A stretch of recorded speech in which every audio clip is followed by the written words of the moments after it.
Hi, everybody. Right. Welcome back to the Energy RX. Today's conversation is what if the connection we share with those who we love on the other side does not end with death, but simply changes form? Today, we have Laura Wooster. She is an evidential psychic medium, reverend, and teacher dedicated to helping people experience the profound continuity of love and consciousness beyond the physical world. Laura is a certified medium with the Forever Foundation, an organization devoted to supporting bereaved families, particularly parents who have lost children, while also rigorously exploring evidence for the continuation of consciousness after death. Certification for the foundation requires mediums to pass an extremely demanding multi-level testing process, demonstrating consistent evidential accuracy under blinded conditions. So it's a really, really, really big deal to be certified with them. She also serves as a reverend and teacher at the Journey Within Spiritualist Church, one of the most respected centers for study and practice of evidential mediumship. There, she helps train and mentor developing mediums in the disciplined practice of spirit communication, emphasizing integrity, compassion, and service. Through her readings, teachings, and demonstration of mediumship, Laura invites people to explore the mystery of the unseen world and to discover that the presence of those we love may be far closer than we realize. Laura, it is such an honor to have you here with us today. Thank you, Christine. Thanks for the invitation. I'm looking forward to our conversation today. Me too. I'm so excited. I love this field so much. I study myself, and I've taken some Oh, classes through the Journey Within. I know it's a very well respected church. mhm. Did you ever study with? Was it Janet Navarro? Havoc. Um, Yeah, yeah, absolutely. I did. Yeah. yes, I remember I was at the Arthur Findlay College and right as she passed, and it was a Yeah. big they had a big celebration of life for her when I was there.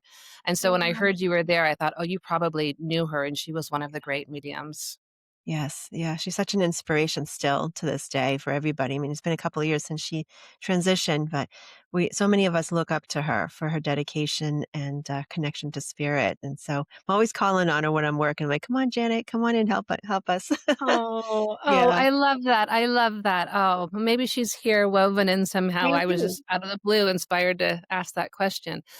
Well, Laura, I would love to know how this all began for you, what your story is, how you've become this amazing medium who is able to have blind studies and be able to bring in proof of our loved ones, which is a really big deal. How this began for you. Oh, it was a long process, actually. I mean, but where the turning point, I always go back to the turning point where everything changed for me. So when I was younger, I kind of always, when I was really young, I was always aware of something around me, energy. I would see colors around people. But as I grew into a teenager and an early adulthood, I just thought that was like fantasy world. I thought that was my really overactive imagination. I really didn't think it was real. But then as I got married, I became a mom, then it started slowly coming back into my awareness. I started having these moments where I'm like, well, what's that? What's this? I think there's something about motherhood that opens us up, intuitively. It just makes us a Yeah. little bit more open to energy.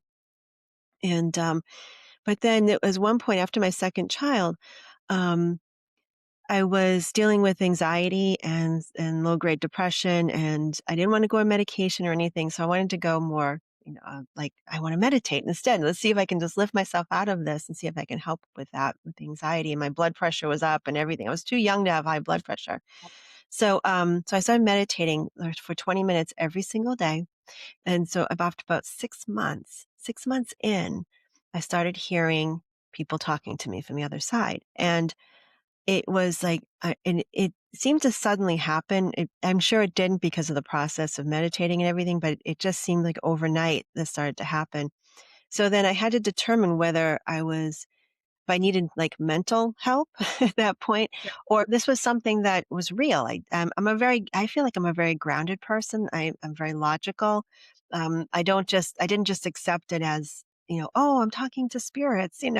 Um, I really went on this journey of trying to understand what I was experiencing. And so it's been over 20 years, but in that process, I learned about how to, how intuition works and how to connect to the spirit world. And it definitely wasn't an overnight thing. It was the initial opening up was, and my attention towards that realm. But the long process of unfolding as a medium, it's been several years. So. Yeah. So when you first started hearing voices, Mhm. did you remember, "Oh, I heard these sort of as a child. I remember feel like there was a Yeah. recognition of that?" Or was it sort of frightening, like, "Wait, I'm hearing these voices, maybe I need mental help," or maybe somewhere in between? In between, exactly. Yeah, it was like it was very reminiscent of what I would experience as a child, but then I'm like, "Wait a minute, that wasn't real." Like, I didn't think that was real. So then it really turned everything up on its side because I had to, like, then reconfigure in my mind what I thought the real world was, and I was like, "I thought that was my imagination. Maybe it's not," you know? And, so just going through all of these things I started doing, ghost investigations to try to understand the spirit world. I started studying with all these teachers and Reiki healing and everything I could possibly take in, I was studying just to try to understand it. And, but like I said, I try to stay very grounded with all of this. And so there was always a struggle sometimes in between with trying to open up at the same time and, being open to what's possible, but also trying to stay very grounded. But yeah, so Yeah. logic That's is very important to me. And I think that's actually really great. There's this fine line that I think that a lot of us walk, Yeah. being very open to potentials and possibilities, yet very much living here on the earth, being grounded, having everyday activities, having your family, living the life that we came here to live, but then also being Yeah. very open to Mhm. reality not being what we had once perceived. And I think that's really a journey of discovery. I think Oh, yeah. anyone listening who may be considering walking this path and opening up your abilities more, it's it is such an inner journey, I think, of almost deconstructing the reality that you once believed was very Mm. solid. Yeah. Yeah. And everything that comes with that too. There's almost it was almost like a period of grief that I went through Mm. for releasing what I thought the world was all about, or what I thought my place in the world was as well. It was really hard. I struggled with that. I had, had to go into therapy and talking to, someone who luckily she was open to the spiritual side of things. Um, and she goes, "There's nothing wrong with you. You're just waking up." And it's like, I get it.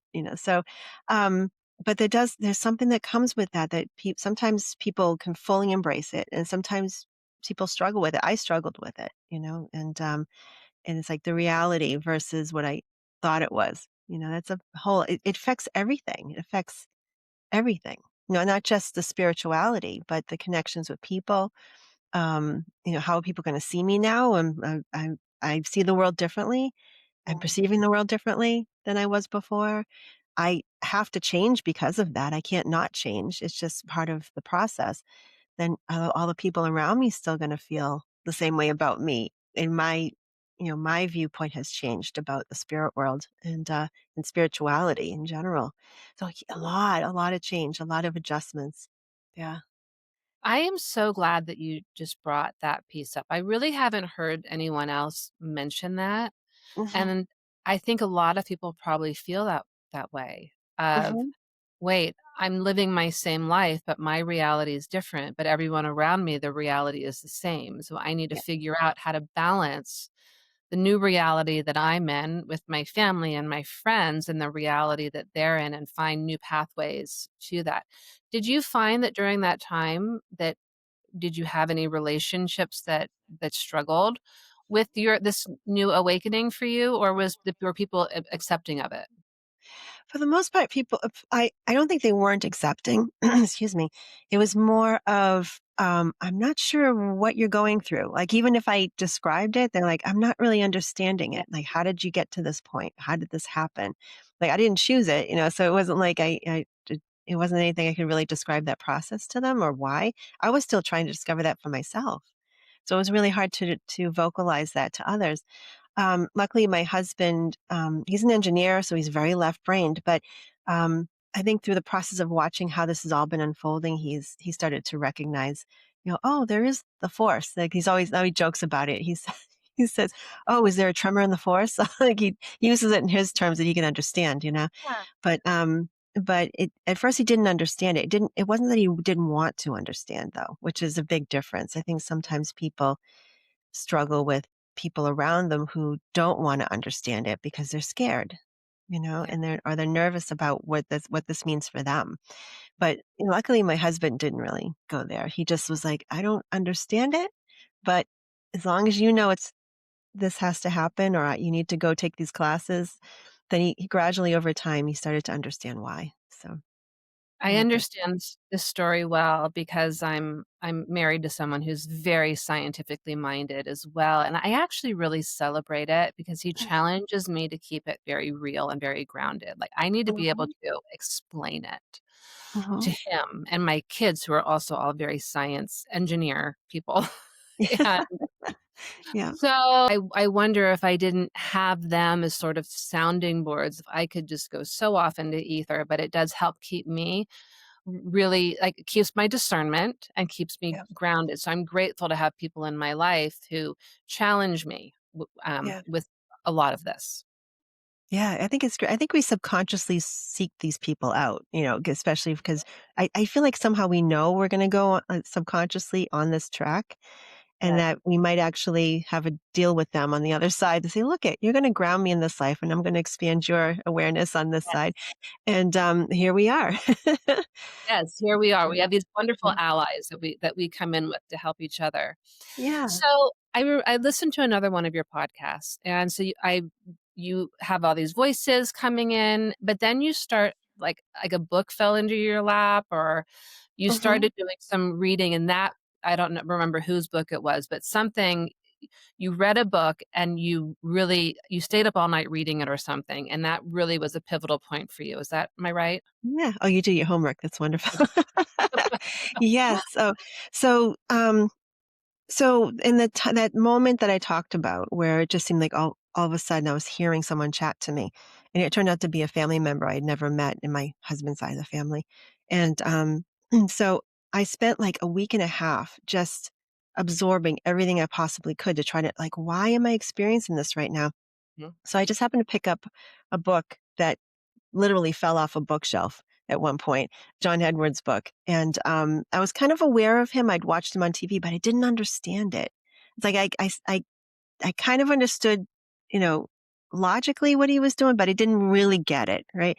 So, so he was the only person I knew who did this. So I was reading the book, and in the middle of the night, I read through the whole thing. Didn't get any sleep that night, but the weird thing that started to happen was like other things started to happen around me that I couldn't deny. Like there was a light blinking, and a lamp was blinking next to me. Mhm. I was like, that doesn't normally happen. Right. And then we had parakeets at that time, and they were in another room. The room was dark, and with parakeets, you got to cover them and everything. And they stay quiet. They don't they never, my birds never chirped at night, but they started chirping away like da da da da da da da. I'm like, what is going on here? Like, it A lot just of was energy. yeah, it's almost like spirit said, "We have to show her something that is, like, tangible in the physical world, and it's not here," and, or here, or wherever I was, feeling it and hearing it. And so all these other things started happening that whole week and a half or so. Like, there was, like, strange interactions with nature, like birds that came out of the blue that in just weird someday I'm gonna write a book about it because it was just really strange. But I couldn't deny it anymore. And, and then finally, this information that had been coming through for a week and a half, I presented it to someone who could validate that information. Okay. And sure enough, that was the case. There were a lot of things that came through, a lot of information that people could say, yes, that's true. At that point, that's when I kind of pulled back and I said, okay, where do I start from here? Like, what do I do? So I just started reading books, listening, to tapes of different people, different teachers, and taking tons of classes. And just, I didn't set out to become a medium, though. That's the thing. I just was trying to understand. I was trying to understand what was happening. Um, so that, once I realized there was something to it, I just wanted to understand the process, just for my own sense of peace, but also my curiosity of what this was all about. I didn't have any intention to become a spiritualist minister. I didn't have any intention to become a working medium or psychic, but here I am. So you just never know. How did so and it led you here, like you were Yeah. supposed to be here. How did you end up getting involved with the Family Foundation? Oh, Forever Family Foundation? Mhm. Yeah. Um, I had accompanied a colleague of mine who was already part of the Forever Family Foundation. I had accompanied him to a grief retreat, and I watched how they worked, and I loved their mission, to help people who are grieving. And the mediums that do these grief retreats, they volunteer their time. Right. We don't get paid at all, Mhm. but so I decided to go in for the testing process, and, it took me twice to do it, actually, and I'm one of those people, if I fall off a horse, I gotta jump right back on it because otherwise I'll get in my head, so I went right back in to test again, and 'cause I have horrible test anxiety, so I knew that was part of my problem, but I did go through the process a second time, and that's when, I was accepted into the group, and I just love being able to volunteer my time at these grief retreats to help people. It's a very pivotal time for people to come together with other people for a weekend and share, in the shared process of processing grief and also to deliver messages to people. So, Yeah, so when you have these grief retreats, is it sort of platform reading? How does that work during these retreats? yeah, essentially it is like we have around uh, 15 to 20 people per group, Okay. and we do three different groups during the whole weekend. So it's a total of 6 hours of work. But it is kind of, yeah, it is basically like platform or doing a small group. So yeah. Okay. And for these parents and for these families, what do you notice when they get and when we talk about evidential mediumship, maybe you can describe that because some people may not understand what evidential mediumship Mhm. means. But how do you Yeah. notice these parents and these people, um, like how healing is that for them when they get these messages? Well, a lot of times they're coming and they're just looking for, well, there's sort of like a spectrum of people that come in. Excuse me one second. That some of them they fully believe. They come in, they fully believe they've had already had connections on their own with their children or parents or loved ones. Mhm. Um, and they already know, but they just want someone else to affirm that for them. And other people, they're just so skeptical. They really, really want that connection. They're not sure. They're hoping for evidence to know that their people are definitely still existing in their life. So that's that full, spectrum here. Um, some people are going to come and they're not, and they'll have more understanding of the spirit world and their connection to their loved ones on the other side, but they may not fully embrace it yet. It's a process for a lot of people, to really absorb it. Some people have to walk away with the experience and consider it over time to see if Yeah. it really sits right with them. Some people they immediately embrace it, and so what happens is, as a medium, I'll bring forth information about loved ones coming through, and I'll connect with one communicator at a time from the other side, and bring forth information about how they passed, their personality, possibly information like names and dates and things, and oftentimes they come in with messages for their loved ones as well. Um, to let them know that they're still around and that they have things that they want to say to them at the same time, or just offer love to them. But it's really when it's really going well, when the process is really going well, you can feel the presence of spirit in the room. And even if someone isn't their person coming in, other people can feel that presence of someone in the room. And it's just very affirming for a lot of people. And like I said, for some people, it in the moment it can be life changing, and for some they kind of tuck it away, take it home, and consider it. And it's just a process that we're part of the process of grief and for some people, spiritual awakening at the same time. Yeah. Yeah. I think there can be just such profound healing for people when they get those messages. I do healing work here, and Mhm. I don't offer medium type just a medium reading. I still consider myself a developing medium. I study and I work really hard at it and I love it. Mhm. And messages do come through, but I don't offer just a mediumship reading. But sometimes I'll be doing an energy session or a healing session, and I will be with the communicator. Oh, And yeah. I may have worked with someone for an hour, really working on energy and different things.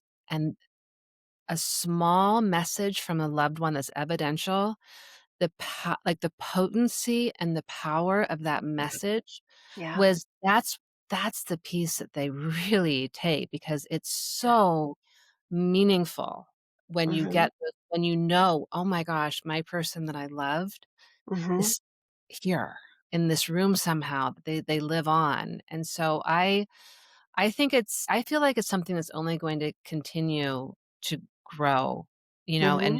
in grief processes, Oh, yeah. the Forever Family Foundation has certainly spearheaded this, but I Mhm. hope that more and more people can embrace it because there's such a tremendous healing power in it. Oh, it truly is. Yeah.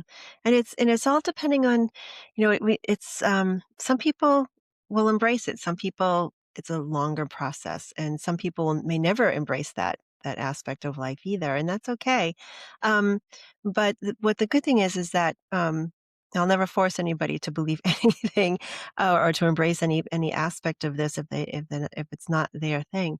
But I'm finding that more and more people are open to it, at least to the possibility, which is that's all I ask of people, just be open to the possibility, that this is something that can be part of the human experience. So Mhm. you got certified, Yeah, and now you're involved with the journey within, and you teach courses with them. yeah. How did that begin for you? How did that or how long have you been teaching courses? What has that process been for you? I started let's see, when did I became a minister during the, pandemic, so we had to be ordained online. So, it was probably only been 4 years now since I've been a minister, but not long after that, I started teaching there. So, That's sort um, of a long process, right? To become the minister. it's That's about a not 2.5 year process. Yeah, and, yeah, and, they right now, they're not doing, ministry programs at the moment, they're revamping it, but at the time that I was doing it was about 2.5 years. Yeah. I think I looked into that at one point and I was like, "Oh, that's a lot to bite off. That's a lot. It's a big commitment to." It's well worth it though, very worth it is a lot, it is a lot, but it's definitely well worth it if you feel called to do it, and, it just felt right because I got really connected to Janet, we became good friends, and she never said anything to me about becoming a minister, but she kind of was kinda grooming me for it, and so finally, there's just little things that she did, and she said, of course you can come into the program." And, yeah, she never pushed me though, but I knew that she was kind of pointing me in that direction, and, but, since then, we've lost her physical presence here, but, her presence is so strong in that church still, because she created it. She created that whole community, so So was she your teacher for that? she was, yeah, yeah, and, yeah, as a mediumship teacher as well as, ministry, guidance, and, she was the pastor of the church. So, yeah, she was a strong force and incredible faith. She had so much faith. Her background was, as a Catholic nun, so she comes from a very spiritual practice background, and, but I I always admired her level of faith in spirit, and I'm still working towards that. It's not that I don't believe in spirit, but her level of trust in the spirit world was just off the charts, and I'm just I'm working towards that. I love that you just brought that up because I think all of us are are in this process of development. So I don't Yeah. think Oh, it yeah. ends. And one of the things I'd love for you to talk about a little bit is how your abilities can shift and change. Oh, yeah. I think people have this idea, "Oh, you're a medium and you do X, you do it this way," but that's really not true. We are always evolving. We are always sort of developing and expanding. So true. So you just mentioned, like, you're working like, she had this beautiful, just total faith and trust in the spirit world, and you're like, "Hey, I'm Mhm. still a little discerning. Yeah. I'm, pretty anchored and grounded here. I wanna totally trust this, but sometimes I'm still on the fence a little bit, making Mhm. sure this is really real." Can Yeah. you talk about, like, this process of how you develop and as a medium and how your abilities can morph and shift and change? Oh, yeah, that's a good point. I say that I think every class I teach, I'm always saying, because people struggle, like they say, "I'm struggling with my mediumship today. It's not what it used to be." I hear that time and time again. I'm not hearing things the same way, I'm not feeling things the same way, my connection isn't as strong as it used to be, and they panic. They think they're losing their connection to spirit. But, we're dynamic human beings. We're always evolving. We're always learning, especially when it comes to mediumship. And I say, however your mediumship is today, it's going to be very different a year from now. So don't get used to it. And I often recommend, just get curious about how your connection to spirit is going to evolve, and Mhm. just get curious with how it's evolving. Don't panic.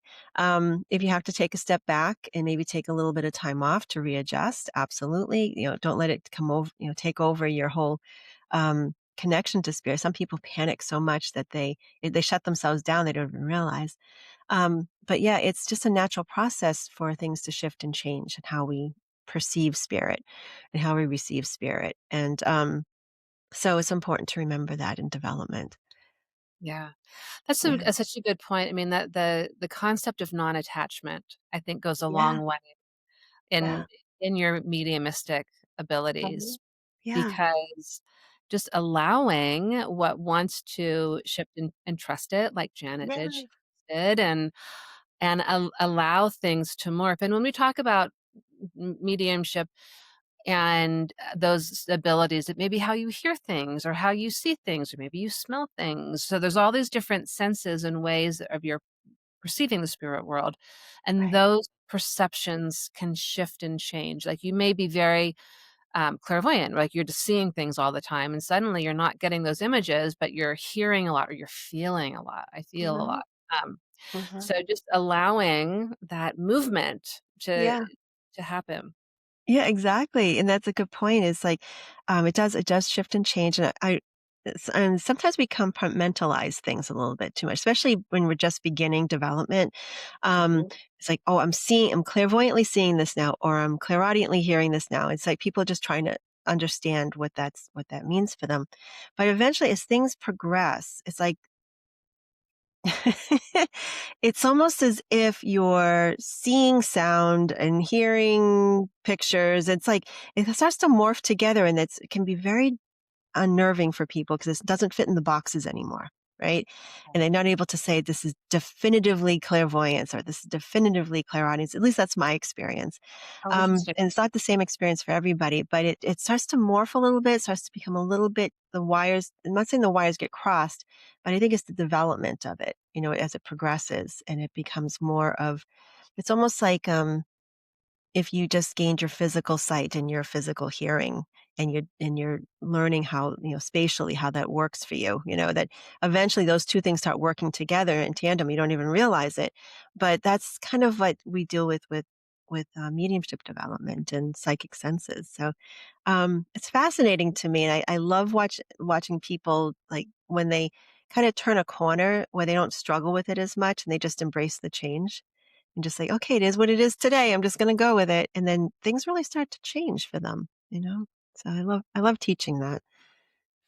You feel that do you feel like that, kind of like openness and willingness and maybe non-attachment, that makes it easier to develop your abilities if you can just Yeah. be, like, really relaxed with it? Oh, yeah, and that again, that's a process people have to go through. I've seen people who are brilliant mediums, they're so connected, but they I see the struggle because there's a perfectionistic thing that happens. They wanna do well by the communicator, they wanna do well for their sitter, and they also wanna do well because They just love to do things well. And so there's a perfectionistic kind of thing happening here. So these people struggle with that. So it's a real an allowing for things to happen. And I mentioned this in class last night, and I saw a lot of the students nodding when I said this. But if anybody has saw Alyssa Liu in the Olympics, the Yeah. gold medal winner, the skater, Mhm. and I watched her win her gold live, and I remember watching her go through this process. I'm like, that's a connection to spirit. Like right there, there's total trust. She had no expectations that she was going to win a gold medal. She's like, I'm just going in. I'm going to connect with the audience. I'm going to connect with my skates and the ice and my love and passion for the work that I do. And I don't care if I get a gold medal. That's not important to me. Wow. She was very not attached to the outcome. And that's what I said to my students last night. I said, you have to be not attached to the outcome of how this is going to be. You're going to have a clearer connection to spirit. It's going to be easier for you if you come in with joy and a curiosity about the connection you'll have with spirit and the people that will be receiving this information, the people you'll be connecting with on this other side.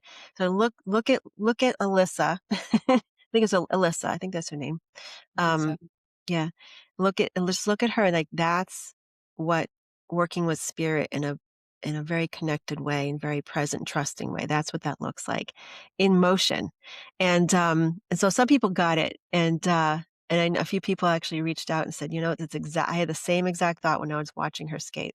And so that's Wow. kind of like the best way analogy I can, It's or a beau example I can use. Yeah. That's a beautiful analogy. I mean, she just went and did it for the joy of it. We did, and that's what we have to do, you know, Yeah, for spirit, and but the thing is, it's really hard to just go in for the joy of it, and I can understand the challenge of it it's because you wanna do well, you know people are hurting, you know you want to be able to provide some healing for them and some reassurance that their loved one's alright. That's a lot of pressure, but then you need to come in with joy at the same time. Like, how do you do that? It's a delicate balance, but it can be done, and it's a practice, you know? yeah. So It's so such a responsibility, and that's the thing, and I think that's why I don't offer just a medium. I don't promise a mediumship connection. We can do, like, energetic work that may happen if that's the highest priority, but Mhm, because I personally when someone is grieving in particular, mhm. that is such a huge responsibility that Yeah. has I someone yesterday said, "Can I set up a mediumship session with you?" And I said, "No, but I'll give you a practice session."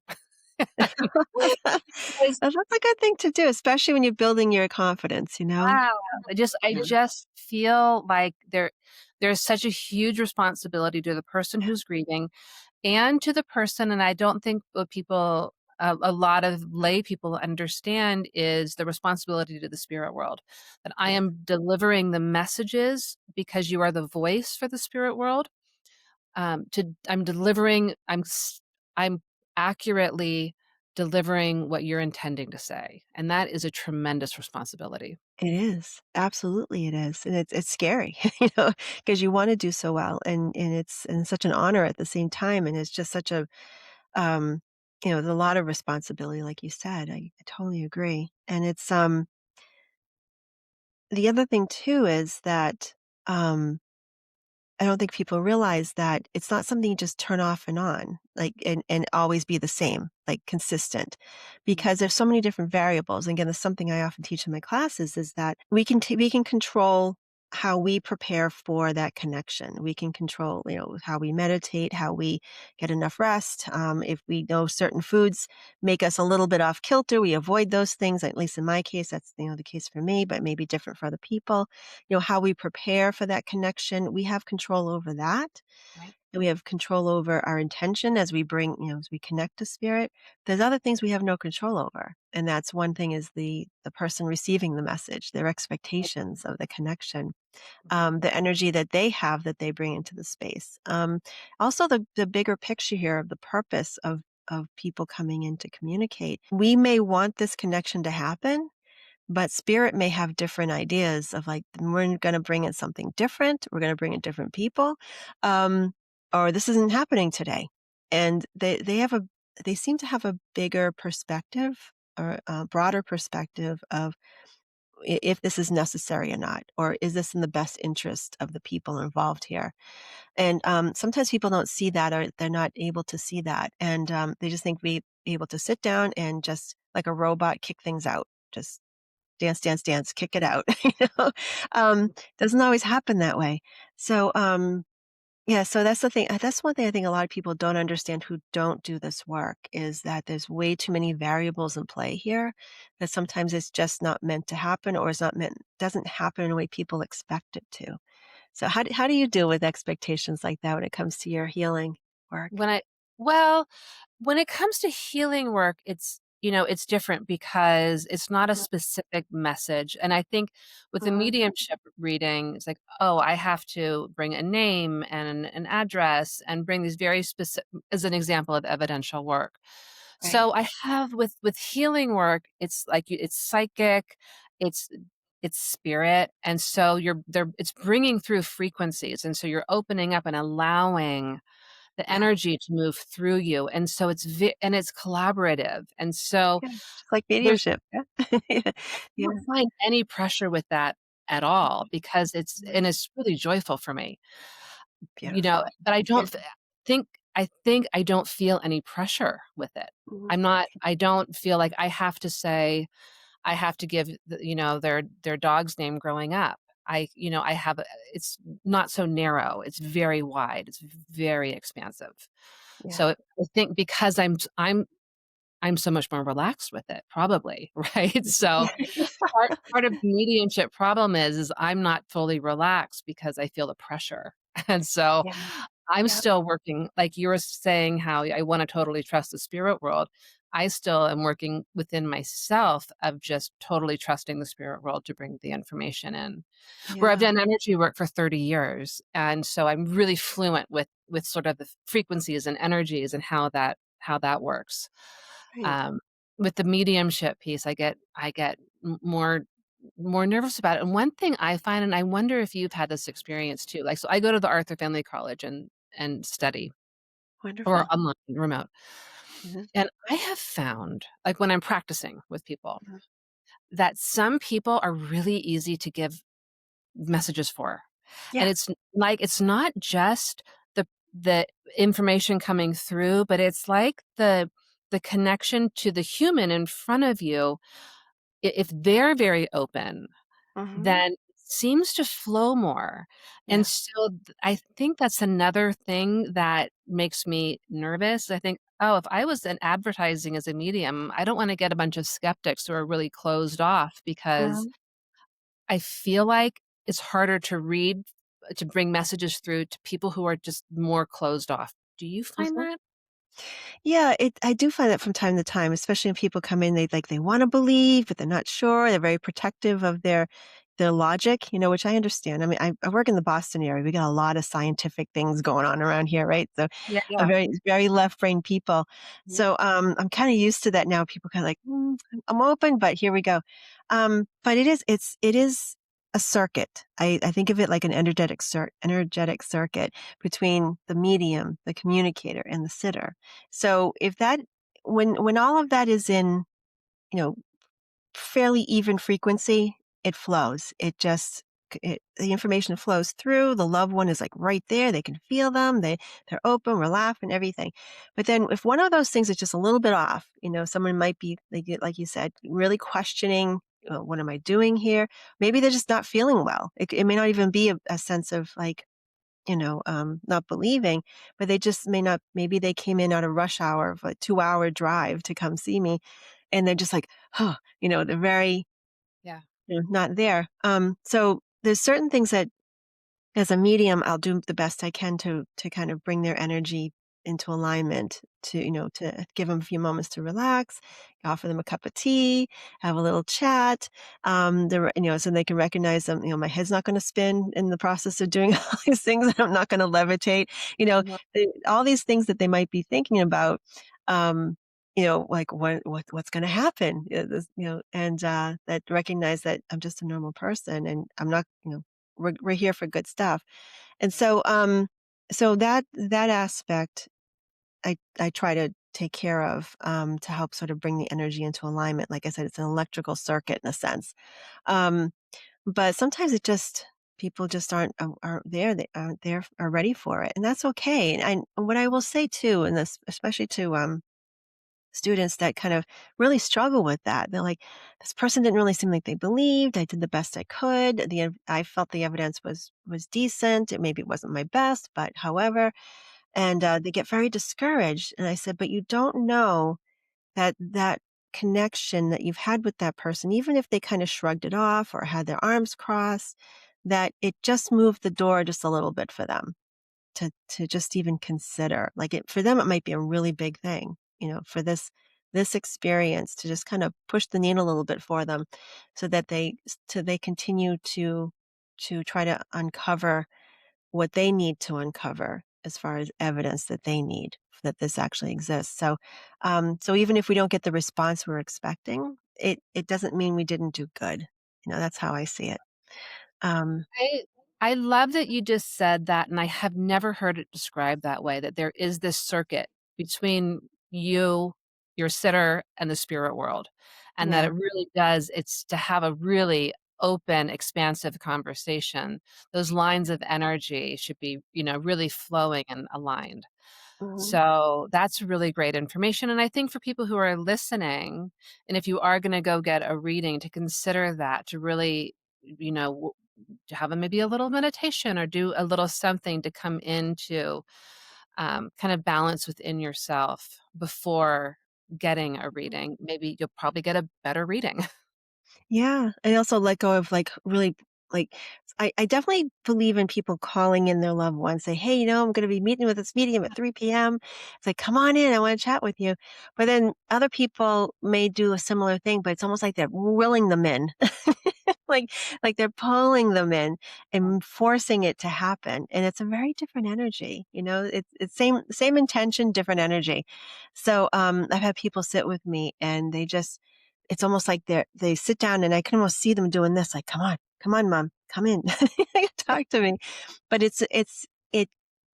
it kind of does the opposite, It does the opposite 'cause it's forcing it to happen. Allow, just to, like you used the word before in the very beginning, you're allowing the connection to happen. So that's what I would recommend to people, just That's great. allow the process to unfold. Yeah. Yeah, and I think Mhm. something that people don't understand is that there is a need in the spirit world also. And so, Mhm. Yeah. although you may think, "I want mom to come in," there may be someone who has a higher need in the spirit world to communicate something to you. I'll just tell a very quick story. The first time I ever saw a medium was, 25 years ago, and it was in, Tarzana, California. He was phenomenal. His name was Brian Hurst. He trained James Van Praagh. He was Oh, wow. incredible. He was incredible. And it was a small circle in his living room, and the only person I had in spirit was my grandmother who I was close to. So, of course and I had taken her picture, and I put it on my nightstand, like, a week before to connect with her. I was like, "I'm so excited to hear from you." I was so excited. Yeah. To make a very long story short, he started giving me all of this evidence, and I kept on saying, "No, no," because I'm only thinking it's my grandmother coming through.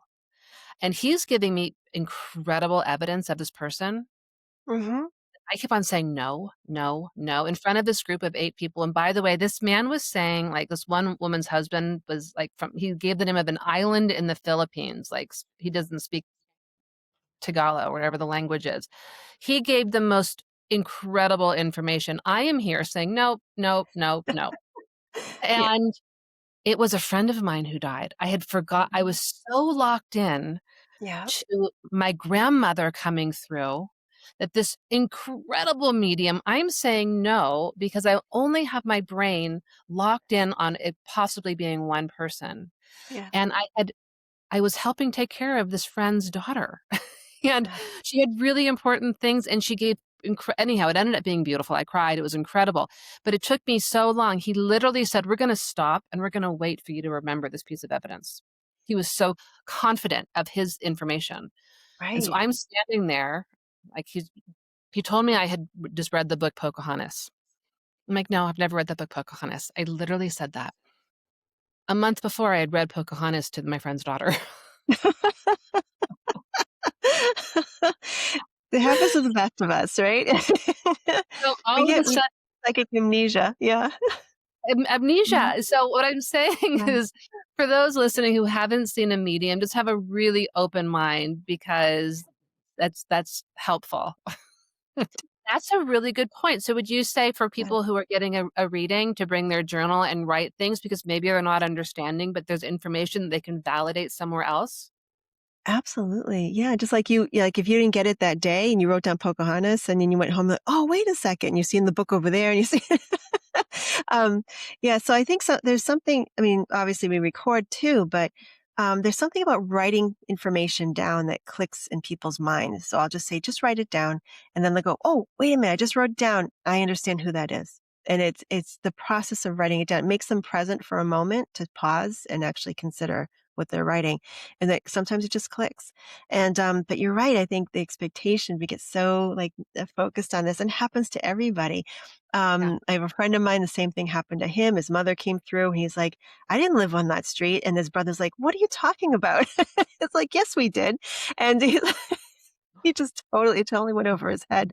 And he, and he does this all the time, doing for others. And I've heard other mediums too who are well versed, like incredibly well versed. I think there's a story in, I think it's one of John Edwards' books where he talks about he got a reading with a really wonderful medium in the UK, and he's like, "Nope, nope, nope." He was so disappointed. And finally, she kept repeating like this word, and then he realized like it just kind of broke through his psychic amnesia. So it happens to everybody. So I wouldn't feel bad. That's psychic amnesia. Okay, that's a good term. I haven't heard Yeah. that before. Well, Do we're you human, you know.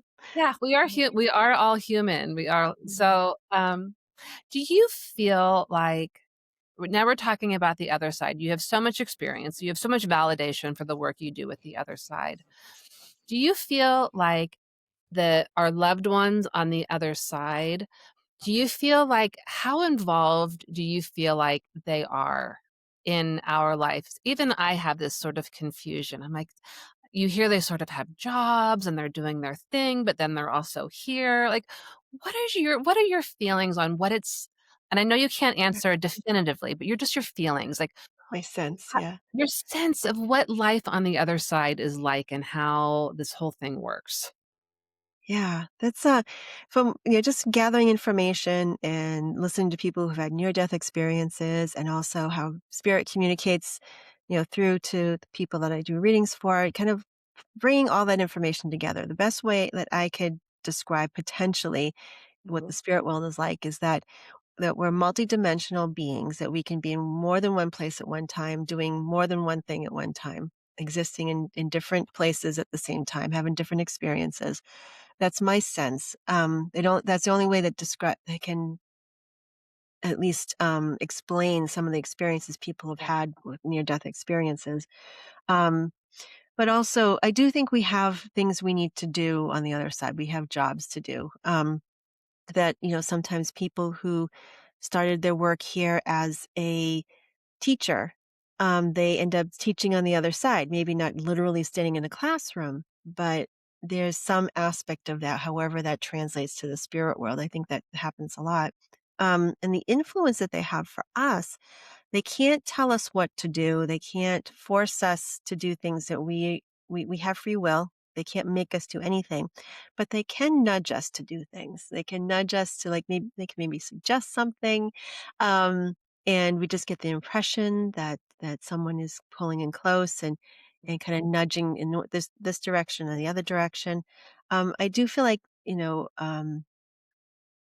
that there's some things that we're meant to experience in this life, and they may be part of that recognition, or they may be aware of what that is, and they kind of push us in that direction, not against our will, but just a little nudge.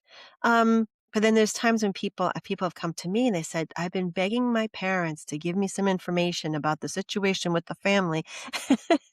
And they're just really hoping for their dad to come through and tell them exactly how to handle it, and it's not happening.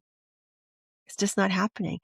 But a lot of times it's because, they're just not meant to interfere in that life lesson. that they're meant to have that experience of figuring it out on their own and developing the confidence and the courage to stand up for things that are important or things that are right.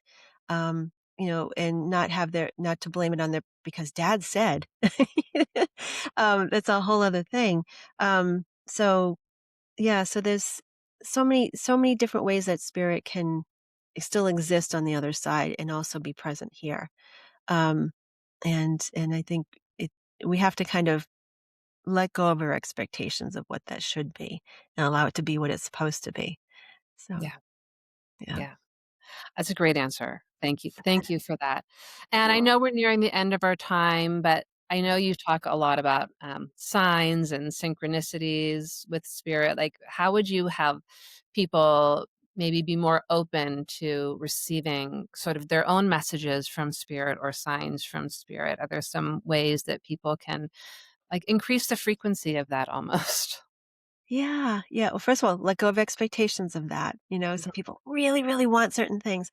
But we can actually set things with our loved ones, say, show me, this number, show me this or show me that, and then be open to how that comes through. I know somebody who they were looking for signs from spirit she said, I want to see a deer. Like I want to, if I see a deer, I know you're okay. So she was expecting a deer to be walking through her yard all the time and saying hello and everything, which could possibly happen. But she started seeing deer everywhere else in different ways, like so on a T-shirt, or there was like a stuffed animal that she saw in someone's car. It was a deer, and like she was at a stoplight, and the deer was in the back back of the car staring at her, and the stuffed deer. Um, so things like that is just be open, and because spirit does have a sense of humor, and they're going to make you laugh, and they want to lift you up. So they're going to bring things in really unusual ways, and to make you, and also to kind of remind you that what's possible, that it's not just our narrow vision of what it should be, but how they can actually go beyond what you expect. So just being open to that, just being open to the possibility that even if you're not 100% sure that's possible, that loved ones can communicate with you, to just be open to it. And so if you have an experience that you're not sure if it's a loved one, just say, okay, I saw that or I experienced that. If that was you, thank you. Do it again. Do something more. I'm open, you know? So it's just being open is the most important thing. Do you think spirit likes being sort of validated and acknowledged for those kinds I of things? do. I do. I think they work hard. I think they work hard to bring those things through. I do. And it's, because what it really comes down to, and I was just half kidding on that one, but what it comes down to is that, spirit appearing to us in whatever form it appears to us in our physical world is a reminder of connection, the reminder of the soul connection, and life continues on from here. So anytime they are acknowledged, anytime that they're some way seen in whatever form that is, it's affirming to that ultimate goal of connection, the human connection, this connection to the spirit world. So yeah, it's I do think they really celebrate it. They celebrate that connection, which is wonderful. Yeah. Oh, I love that you brought in the humor and the play of the spirit world. That it Yeah. doesn't have to be all so serious that, Mhm. that Not that at it all. still is there's joy and play when they come forward for us. Yeah. Laura, we are nearing the end of our time here. This has been such a joy. I know you have your own podcast and website. Can you share how people can find you, to maybe take classes from you or a session? How do we Sure. find Yeah, and just go to my website at laurawooster.com, and it has everything there, my podcast and the classes and events and things like that. So, okay, so lots of ways to connect. Is there anything else that I haven't asked before we wrap up that you'd like to mention?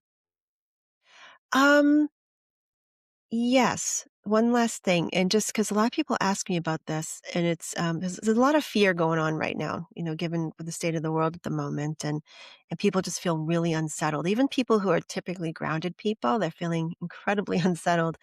Is Yeah. just to remember every single day to find some, even if it's 5 minutes, 5 minutes of joy, whatever that is, whether it be watching a sitcom or watching Mhm. funny videos or taking a walk with your dog, or playing some, if you're a musician, to make sure you spend some time playing music or listening to music, just finding ways to bring joy, invite joy into your life, even just for a few minutes, because, you know, it, it it's hard. It's not something that can be measured, but I believe when there's enough joy here, there, and everywhere, and everybody's trying to make sure that that's happening in their own lives, that collectively it's making a difference to bring that. It not only is bringing your energy more in alignment so that you're more calm and present, but also it adds to the into the greater consciousness as well. So we can all do our part in that way.